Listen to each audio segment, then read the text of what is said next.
Assalamu alaikum, урматтуу мегендештер, урматтуу кыргыз эли, урматтуу ноокат эли, талант окулуп аткан көрөрмандар. Бизден көптөн бери күтүп аткан биздин асфальт иштерибиз башталды. Кубанычыбызда чек жок. Мына 23-жылдан баштап элдик салым менен бир жылда бир көчөнүн асфальт кылуу долбоору бар. Ошол асфальт кылуу долбоорун өзүбүз жетектейбиз.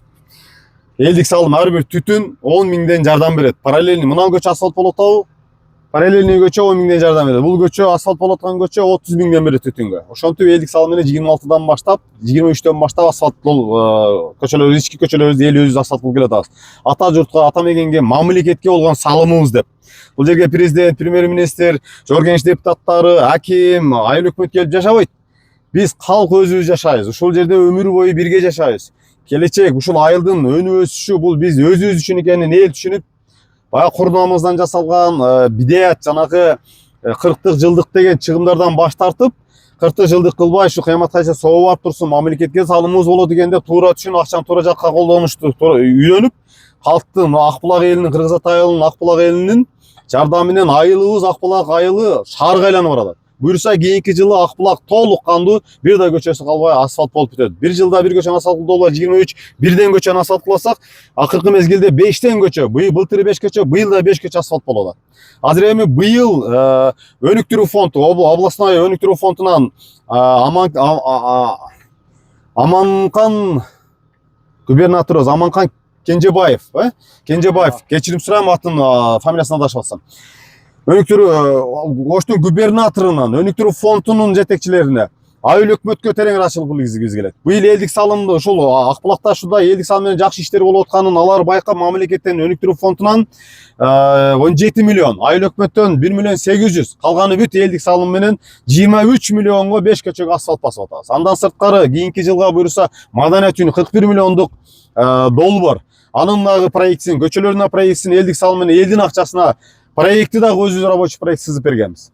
Мамлекет уже биздин ушу мамлекетке болгон салымыбызды колдоп, ыраазычылык билгизгенче быйыл мына Акбулакка 22 миллион инвестиция тартып келатабыз. 23төн баштап Акбулактын ички көчөлөрүн фирма ошол Азамат биз сунуштай алабыз. Бул Азаматтын номерин дагы экранга калтырып коебуз. Бул 23-жылдан баштап Акбулактын көчөлөрүн асфальткыла. Бул жасаган көчөлөр ушул кезге чейин бир маселеси жоктур. Сапаттуу, арзан жасап берет.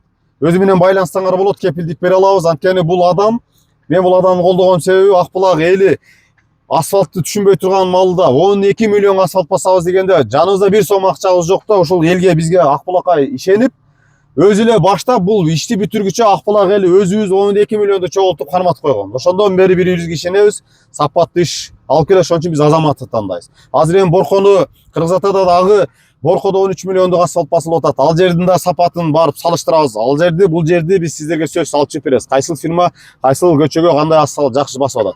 Урматтуу мекендештер, лайк басып, элдик каналга, талант акбулак каналда катталып, комментарий жазып, колдоп, лайк басып бизди менен ар дайым бирге болууга чакырыш жасайбыз. Азыр эми айылдын ымамы, айылдын аксакалы, өзүмүн агайым бизди окуткан, кичине ыраазычылык билгизгенче элге коомчулукка кайрылуу жасап коесун, агайыбызга сөз берели. Бисмилlah. Сүйлөй бериңиз ага. Ауzu billahi mineşşeytanirracim. Bismillahirrahmanirrahim. Мына ушундай иштердин жүрүшүнө жүргүзүп аткан Аллага мактоолор болсун. Пайгамбарыбызга үй биле сахабалар салам салаваттар болсун.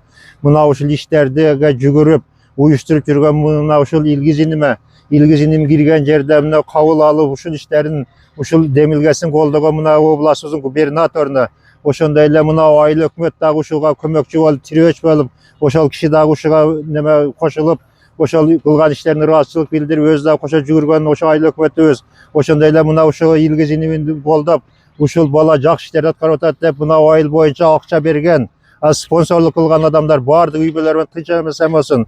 Ушундай берешендиктерди көбүрөөк кылып жүрүш атам насип кылсын, ошо элибизде берешен кылсын. Эми айтылат, бирди берсең 10ду берем дейт пайгамбарыбыз.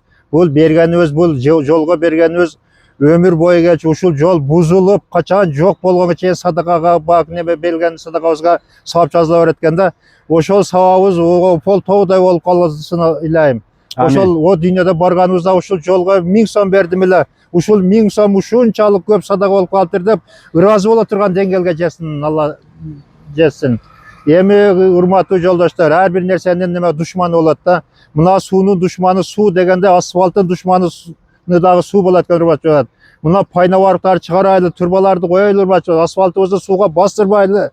Азыр эле мына жерде бир жерди карасак, эң саздаган жеринде арык жок, неме басып кетиптир да жолду. Ол да кыйлайчты арка таткан, эми ошол арыктарды чабайлы урматтуу жамаат. Этият кылайлы. Азыр эле келсек, мына жерде асфальт үстүнөн бир кыргыз бай кетменин көтөрүп аты менен асфальтты басып, аттын изин калтырып кетип баратат. Ушул окшон нерселерге көңүл бурайлы урматтуу жамаат. Эми дуа кылып коелу. Амин. Амин. Роббана атина фид дунья хасанатан ва фил ахирати вазаманнар. Ушул асфальтты баштаган, ушул биздин Акбулагыбыз тынч болсун. Ушул асфальтты басып берген мына 21-жылдан бери асфальт атат мына Азамат укамда үй бүлөлөр тынч аман сен болсун. Ушинтип эл жерге кызмат кылыш насип кылсын. Мен Азамат десе ушунчалык чоң келбеттүү бир Манас Батырда бир батыр бала деп жүрсөм, өзү кичинекей болгон мен кылган иштери албан иштери бар экен урматтуу. Ушул бала да ушинтип эл жерге агынан кызмат кылышып насыксын. Мына ушул кол көтөрүп турганыбыздарды ушу жалпы элибиз дагы үмүтүбүздө кандай тилектер болсо шариаттын жолунда жардам берсин. Ушинтип жакшы иштердин башында жүрүшүбүздү алдан насип кылсын. Ушул жолдорубуз сапаттуу болуп, жакшы элге кызмат кылышып насип кылсын. Мына кайыр садакаларды бергендер дагы ушул кайыр садакаларды дагы көбүрөөк беришип насип, үй бүлөлөрүн тынч аман болсун. Ушул берген садакаларыбыз Макшар майданында башыбызга саябан болсун. Рахмат, рахмат. Аллаху рахмат. Тынч болуңуздар. Урматтуу мекендештер, урматтуу кыргыз элим. Биз Кыргызстанда ушул Кыргыз Ата өлкө Нокат району, Ош областы, Нокат району Кыргыз Ата өкмөтү Нокат району боюнча мындайча айтканда эң алдыңкы айыл өкмөт Кыргыз Ата бардык жагынан.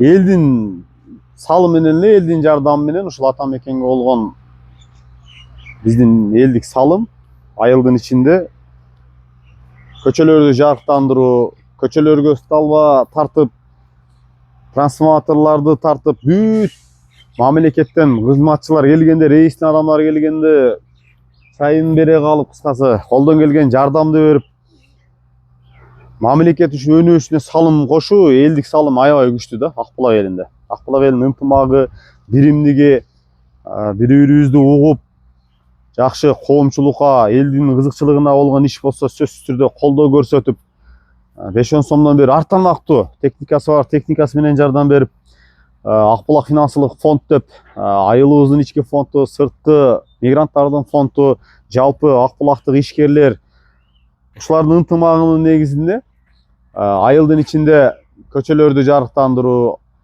аялдамаларды салуу, көпүрөлөрдү салуу, тротуар жасоо, көчө асфальт кылуу, аялдама союз малынан тосуп турган көчөлөрдү ачуу, жаңы көчөлөрдү, жаңы конушту центральный көчөгө алып чыгуу.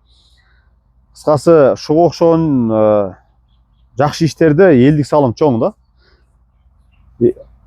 Жалпы ушул Акбулак финансылык фонду менен Акбулактын ичиндеги жакшы иштери болуп отуруп, акырындык менен уже асфальтты 23-жылы 1 бирге жаңы асфальт кылуу долбоору деп чисто Акбулак эли өзүбүз борбордон марафон өткөзүп, айылдын ичинде түтүндөргө акча чогултуп отуруп, мына бул азыр быйыл 23 башталса, быйыл 26, почти что 95% бүтүп атат. Кийинки жылы 5 көчө асфальт болот, ошол менен Акбулактын бир да көчөсү калбай, ушундай асфальтта жүрүп калабыз. Эл буну түшүндү, өзүбүз үчүн жазсак болот экен, кылса болот экен, биз бардыгын прозрачно көрсөтүп, сонун кылып результатты көрсөттүк, элдин ишенимине кирдик, элдин колдоосу. Быйыл болуп көрбөгөндөй мамлекеттен дагы жардам чоң болуп атат. Ажообуз Садыр Нуркожоевич келип кеткенде биз ошол жерге кирип выступать эте албай калдык да. Адепти бузбайлы, маданиятты сактап, сөз очередибиз келбесе дагы президентти кетирип, ал жерде анан президенттин өкүлүн, анан министрлерди, губернаторду саат 10га чейин силердин үнүңөрдү угат, эч ким эч жака кетпейт деп айтканда, элдин бардыгы Садыр Нуркожоевичке үмүттөнүп барган экен.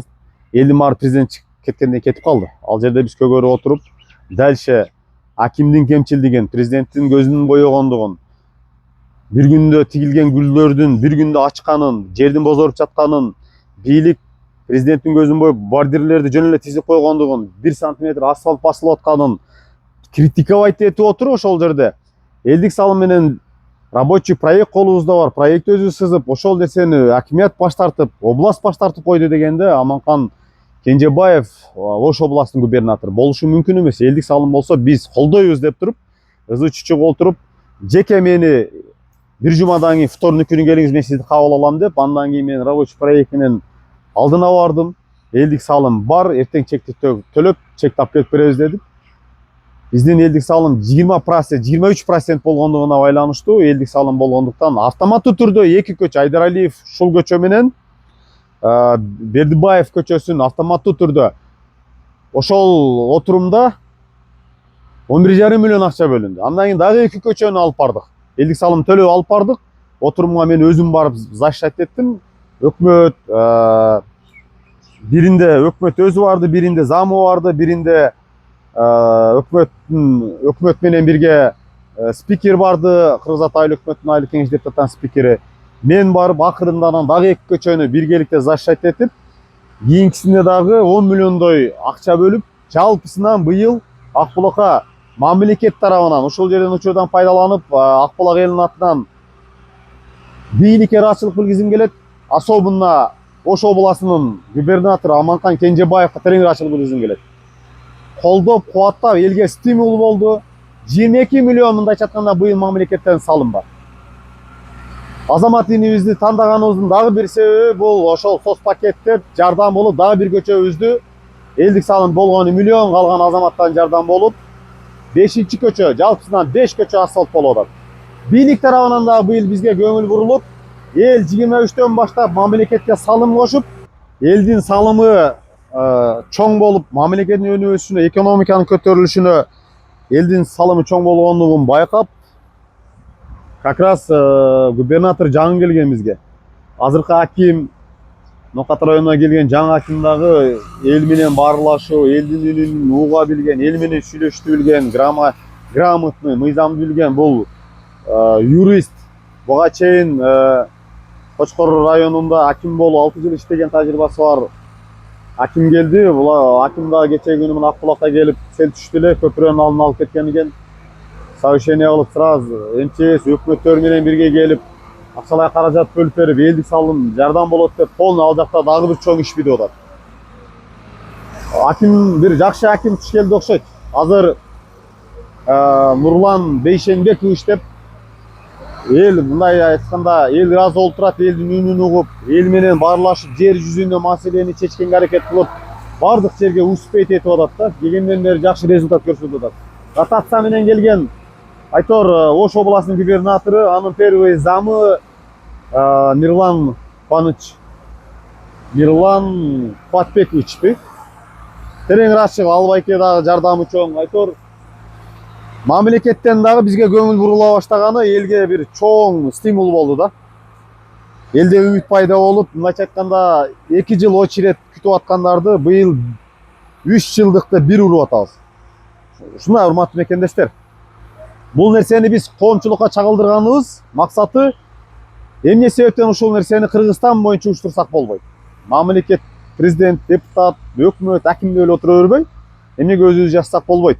Эл көрдү, курмамыздан жасалган тойлор, чыгымдарды токтотуп, өзүбүз жасаган айыл, өзүбүз жашайбыз, өзүбүз үчүн ушул нерселерди кылсак болбойбу, ушул нерседен үлгү, ибрат алсак болбойбу деген максатта чагылдырып атабыз.